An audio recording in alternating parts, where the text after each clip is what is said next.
Hello friends, smart study अड्डा पे आप सभी का स्वागत है। उत्तर प्रदेश पुलिस कांस्टेबल और सब इंस्पेक्टर के लिए हिंदी की स्पेशल क्लास चल रही है। इसके साथ ही सभी स्टेट एग्ज़ाम के लिए ये हिंदी की क्लास हेल्पफुल क्लास रहेगी। आइए सेशन को स्टार्ट करते हैं। क्वेश्चन है, जयद्रथ वध किसकी रचना है? ऑप्शन है मैथिली शरण गुप्त की, महादेवी वर्मा की, सूर्यकांत त्रिपाठी निराला की या फिर जयशंकर प्रसाद की। तो इसका राइट आंसर ए होगा। जयद्रथ वध मैथिली शरण गुप्त की रचना है। अगला क्वेश्चन है, कबीरदास, तुलसीदास, सूरदास आदि कौन से काल के संत कवि हैं? ऑप्शन है आदिकाल, रीतिकाल, भक्तिकाल, आधुनिक काल। तो इसका राइट आंसर सी होगा। कबीरदास, तुलसीदास और सूरदास ये भक्ति काल के संत कवि हैं। साहित्य के आज जितने भी क्वेश्चन हैं बहुत ही इम्पॉर्टेंट क्वेश्चन हैं, सभी को आप लोग अच्छे से ध्यान दीजिएगा। अगला क्वेश्चन है, महादेवी वर्मा को ज्ञानपीठ पुरस्कार किस कृति पर मिला है? यामा, दीपशिखा, श्रृंखला की कड़ी या फिर नीरजा। तो इसका राइट आंसर ए होगा। महादेवी वर्मा को ज्ञानपीठ पुरस्कार यामा कृति पर मिला है। अगला क्वेश्चन है, साकेत महाकाव्य पर मैथिली शरण गुप्त को कौन सा पारितोषिक प्राप्त हुआ है? ऑप्शन है सरस्वती, मंगला प्रसाद, ज्ञानपीठ या सार्क लिटरेरी अवार्ड। तो इसका राइट आंसर बी होगा, मंगला प्रसाद पारितोषिक प्राप्त हुआ। अगला क्वेश्चन है, रहीमन पानी राखिए बिन पानी सब सून, पानी गैन उबरे मोती मानुस चून। इसमें कौन सा अलंकार है? तो ऑप्शन है उपमा अलंकार, रूपक अलंकार, उत्प्रेक्षा अलंकार या श्लेष अलंकार। तो इसका राइट आंसर डी होगा। ये इम्पॉर्टेंट क्वेश्चन है, बार बार एग्जाम में रिपीट होता है, इसको आप लोग अच्छे से ध्यान दीजिएगा। अगला क्वेश्चन है, मन रेतन कागत का पुतला, लागे बूंद बिन सी जाए छिन में, गर्भ करे क्या इतना। निम्न पंक्तियों में कौन सा रस है? करुण रस, शांत रस, भक्ति रस या फिर श्रृंगार रस। तो इसका राइट आंसर बी है, इसमें शांत रस है। अगला क्वेश्चन है, ए के उच्चारण में डैश डैश और डैश डैश की सहायता ली जाती है। ऑप्शन है दंत और ओष्ठ, कंठ और तालु, छंद और तालु या तालु और ईचियस। तो इसका राइट आंसर जो होगा बी होगा। ए के उच्चारण में कंठ और तालु की सहायता ली जाती है। अगला क्वेश्चन है, ल और श का उच्चारण किस स्थान से होता है? ये भी इम्पॉर्टेंट क्वेश्चन है, एग्जाम में आया हुआ क्वेश्चन है, कई बार रिपीट हुआ है। ओट्स, तालव्य, दंत्य या फिर कंठ्य। तो इसका राइट आंसर सी होगा। ल और स का उच्चारण स्थान दंत्य होता है। अगला क्वेश्चन है, प्रथम विश्व हिंदी सम्मेलन किस वर्ष संपन्न हुआ था? इम्पॉर्टेंट क्वेश्चन है ये, डबल स्टार लगाइएगा आप लोग। ऑप्शन है 1976, 1993, 1975 या 1983। तो इसका राइट आंसर सी होगा। प्रथम विश्व हिंदी सम्मेलन 1975 में संपन्न हुआ था। अगला क्वेश्चन है, यशोधरा शब्द का संधि विच्छेद है। ऑप्शन है यशोधन धरा, यश धन अधरा, यश धन अधर, डी है यशः धन धरा। तो इसका राइट आंसर डी होगा। आप लोग कमेंट कीजिएगा कि यशोधरा में कौन सी संधि है। अगला क्वेश्चन है, निम्नलिखित में रूढ़ शब्द हैं। ऑप्शन है वाचनालय, समतल, विद्यालय या फिर पशु। तो इसका राइट आंसर डी होगा।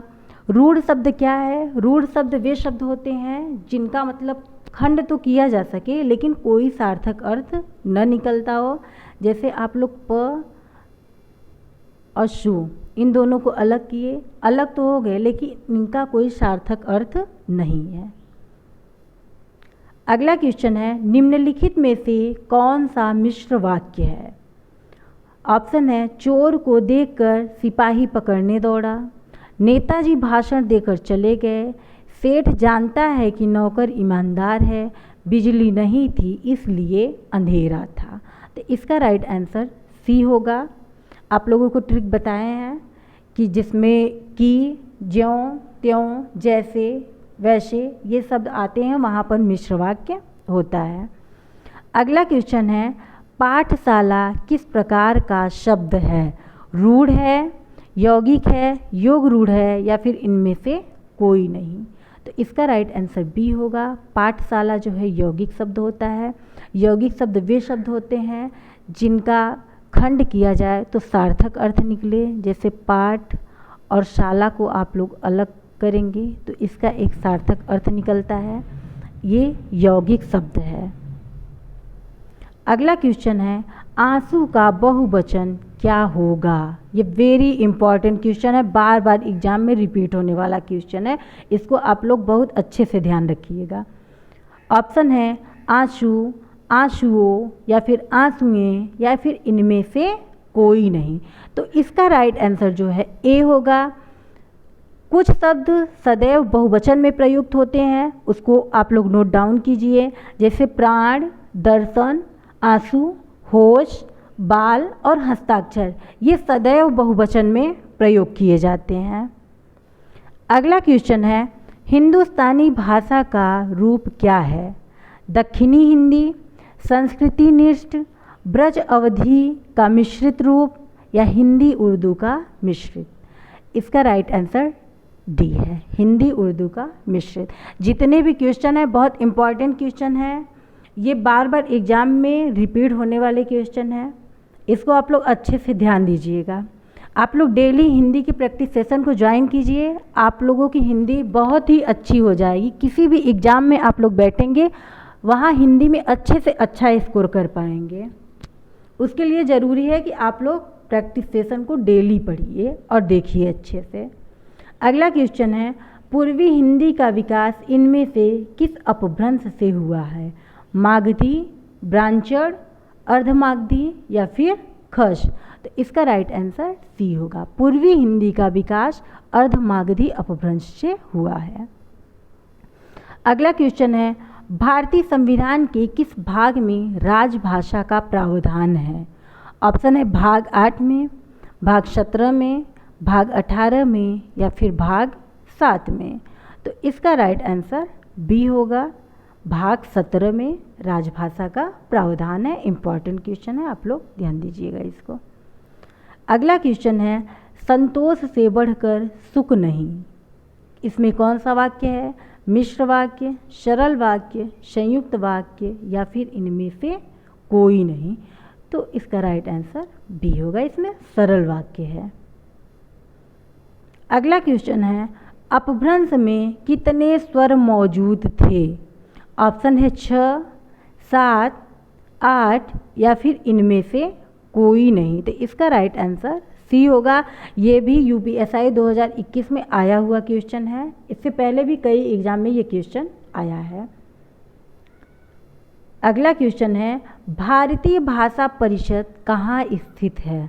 ऑप्शन है कोलकाता, वाराणसी, नई दिल्ली, या फिर मैसूर? वेरी इंपॉर्टेंट क्वेश्चन, बहुत अच्छे से आप लोग इसको पढ़िएगा। इसका राइट आंसर ए होगा। भारतीय भाषा परिषद कोलकाता में स्थित है। अगला क्वेश्चन है, ये भी क्वेश्चन इंपॉर्टेंट क्वेश्चन है, कई बार एग्जाम में आया हुआ है। दक्षिण भारत हिंदी प्रचार सभा का मुख्यालय किस शहर में है? ऑप्शन है मैसूर, बेंगलोर, हैदराबाद, या फिर चेन्नई? तो इसका राइट आंसर डी होगा, चेन्नई। अगला क्वेश्चन है, हिंदी भाषा का जन्म इनमें से किससे हुआ है? पाली संस्कृत, वैदिक संस्कृत, अपभ्रंश, या फिर लौकिक संस्कृत से? तो इसका राइट आंसर सी होगा। हिंदी भाषा का जन्म अपभ्रंश से हुआ है। अगला क्वेश्चन है, परमेश्वर में कौन सा समास है? ऑप्शन है द्विगु समास, कर्मधारय समास, तत्पुरुष समास, अव्ययी भाव समास? तो इसका राइट आंसर बी है। इन 40 क्वेश्चन से आपकी हिंदी का जितने भी चैप्टर हैं सभी को कंप्लीट किया जाता है। ऐसा कोई चैप्टर नहीं रहता जो छूटे। इससे आपकी हिंदी बहुत मजबूत होगी। आप लोग हर चैप्टर से 1-2 क्वेश्चन का जब डेली प्रैक्टिस करेंगे तो आपके बहुत सारे चैप्टर जो हैं तैयार होते हैं। इतने आप लोग क्वेश्चन तैयार कर लेंगे कि किसी भी एग्ज़ाम में बैठेंगे वहाँ आपका गलत होने का कोई चांस ही नहीं रहेगा कि आपका क्वेश्चन गलत हो। इसलिए प्रैक्टिस सेशन बहुत ही ज़रूरी होता है। अगला क्वेश्चन है, भारत में हिंदी के विकास के लिए गठित केंद्रीय हिंदी समिति की अध्यक्षता कौन करते हैं? ऑप्शन है भारत के राष्ट्रपति, भारत के उपराष्ट्रपति, भारत के प्रधानमंत्री या फिर भारत के गृह मंत्री। तो इसका राइट आंसर सी है, भारत के प्रधानमंत्री। अगला क्वेश्चन है, अंतर्राष्ट्रीय मातृभाषा दिवस कब मनाया जाता है? Important question. 15 अगस्त, 26 अगस्त, 21 अगस्त या फिर 10 जनवरी। तो इसका राइट आंसर सी होगा, 21 फरवरी को अंतर्राष्ट्रीय मातृभाषा दिवस मनाया जाता है। अगला क्वेश्चन है, प्रख्यात में उपसर्ग है प्र, त, प्रख या फिर आत। तो इसका राइट आंसर ए होगा। प्रख्यात में प्र उपसर्ग है, इसका मूल शब्द ख्यात है, इसमें प्र उपसर्ग जुड़ने से ये प्रख्यात बना है। अगला क्वेश्चन है, ये भी इम्पॉर्टेंट क्वेश्चन है। इम्पॉर्टेंट तो सभी है लेकिन बहुत सारे क्वेश्चन ऐसे होते हैं जो बहुत ही ज़्यादा इम्पॉर्टेंट होते हैं, इसलिए उसको बहुत अच्छे से ध्यान रखना पड़ता है। 12 बरस लो कुकर जीवे, 13 लो जिए सियार, बरस 18 36 क्षत्रिय जीवे, आगे जीवन को धिक्कार। यह कथन किसका है? ऑप्शन है जगनीक, विद्यापति, चंद्रबरदाई या सरहपा। तो इसका राइट आंसर ए होगा। ये जगनीक का कथन है, बहुत ही इंपॉर्टेंट है, वेरी इंपॉर्टेंट की लिस्ट में रखिएगा इसको। ये बार बार एग्जाम में रिपीट होता है क्वेश्चन। अगला क्वेश्चन है, भारतीय संविधान के किस अनुच्छेद में उल्लेख मिलता है कि राजभाषा हिंदी के लिए भारतीय अंकों के अंतर्राष्ट्रीय स्वरूप का प्रयोग किया जाएगा? ऑप्शन है 344, 350, 343 या फिर 351। तो इसका राइट आंसर सी होगा, 343 में मिलता है। अगला क्वेश्चन है, निम्नलिखित व्यंजनों में से कौन से व्यंजन का उच्चारण तालु से होता है? ढ, क, छ या फिर म। तो इसका राइट आंसर जो होगा सी होगा। च वर्ग जो होता है उसका उच्चारण स्थान तालु होता है। ट वर्ग में आता है ये ढ, इसका उच्चारण स्थान मूर्धन्य होता है। क वर्ग में कंठ होता है। ये म जो है ये ओष्ठ है, प वर्ग का वर्ण है ये। अगला क्वेश्चन है, लेखक शब्द के अंत में कौन सा प्रत्यय लगा हुआ है? ऑप्शन है क, इक, आक या फिर अक। तो इसका राइट आंसर जो होगा डी होगा, अक। अगला क्वेश्चन है, लोटा शब्द है तत्सम है, तद्भव है, देशज है या फिर विदेशज है? तो इसका राइट आंसर सी होगा। देशज शब्द वे होते हैं जिनकी उत्पत्ति का कुछ पता नहीं होता है, वो अपने देश से उत्पन्न हुए होते हैं, आम बोली भाषा में यूज किए जाते हैं, उन्हें देशज शब्द कहते हैं। अगला क्वेश्चन है, देवनागरी लिपि मूलतः क्या है? वर्णनात्मक है, चित्रात्मक है या प्रतीकात्मक है या अक्षरात्मक है? इंपॉर्टेंट क्वेश्चन है ये। तो इसका राइट आंसर डी होगा। देवनागरी लिपि जो है अक्षरात्मक है। अगला क्वेश्चन है, अनेकार्थी शब्द का एक शब्द दिया है, दूसरा अर्थ बताइए। अज का अर्थ होता है अजन्मा। अब आपको दूसरा अर्थ बताना है अज का। क्या होता है? आजीवन, ईश्वर, आजन्म या फिर निर्भीक। तो इसका राइट आंसर बी होगा। अज का एक अर्थ अजन्मा है, दूसरा ईश्वर है। अगला क्वेश्चन है, वर्ण का अर्थ नहीं है, अक्षर, रंग, जाति या फिर सुंदर। इसमें नहीं पूछा है कि वर्ण का अर्थ नहीं है। तो इसका राइट आंसर जो डी है, वर्ण का अर्थ सुंदर नहीं होता है, अक्षर भी होता है, रंग भी होती है और जाति भी होता है। अगला क्वेश्चन है, अवगुंठन का अर्थ है घूंघट, अंगूठा, गांठ बांधना या फिर गूंथना। तो इसका राइट आंसर ए है, अवगुंठन का अर्थ घूंघट होता है। अगला क्वेश्चन है, इंद्र का पर्यायवाची शब्द है बाजीगर, राजराज, मधवा, विनायक। तो इसका राइट आंसर है, इंद्र का पर्यायवाची मधवा होता है। इसके साथ ही पुरंदर, सुरपति, मेघराज, महेंद्र, अमरपति, देवराज, ये सभी इम्पॉर्टेंट पर्यायवाची हैं इंद्र के, इसको भी आप लोग ध्यान दीजिएगा। अगला क्वेश्चन है, स ध्वनि का उच्चारण स्थान है दंत, मूर्धा, तालु या फिर दंतालु। तो इसका राइट आंसर जो होगा सी होगा। ये इस स का उच्चारण स्थान तालु होता है और इस स का उच्चारण स्थान दंत होता है, और षटकोण वाले स का उच्चारण स्थान जो होता है वो मूर्धा या फिर मूर्धन्य होता है। इसको आप लोग ध्यान दीजिएगा, ये बार बार एग्जाम में पूछा जाता है, इम्पॉर्टेंट क्वेश्चन है। अगला क्वेश्चन है, तेली का बैल होना का अर्थ है बुरी तरह काम में लगे रहना, काम करने से बहाना करना, मन लगाकर काम नहीं करना या फिर निर्धन होना।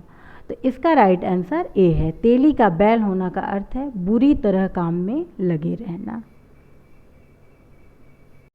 अगला क्वेश्चन है, कमल किस प्रकार का शब्द है? रूढ़ शब्द है, यौगिक है या फिर योग रूढ़ है? तो कमल जो है वो रूढ़ शब्द है। अगर आप इसका भी खंड करेंगे तो इसका कोई सार्थक अर्थ नहीं निकलता है। जिसका कोई सार्थक अर्थ न निकले वे योग रूढ़ होते हैं, और यौगिक शब्द जो होते हैं उनको अलग करने पर उनका सार्थक अर्थ निकलता है, और योग रूढ़ का खंड करने पर कोई अर्थ नहीं निकलता है बल्कि तीसरे की तरफ इशारा करता है। अगला क्वेश्चन है, दंतौष्ठ वर्ण हैं व, ए, ओ और न, इनमें से कौन सा वर्ण दंतौष्ठ है? तो इसका राइट आंसर ए है, व जो है दंतौष्ठ है, ए जो है ये कंठ तालु है।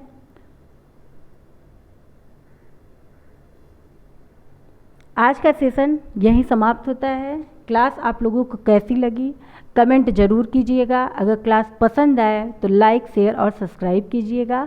आप लोगों को डेली यहाँ पर 40 प्रश्नों का प्रैक्टिस सेट मिलता रहेगा, जिससे आपको हिंदी में बहुत ही हेल्प मिलेगा। आज के लिए क्लास यहीं समाप्त होती है। जय हिंद। मिलते हैं अगली क्लास में।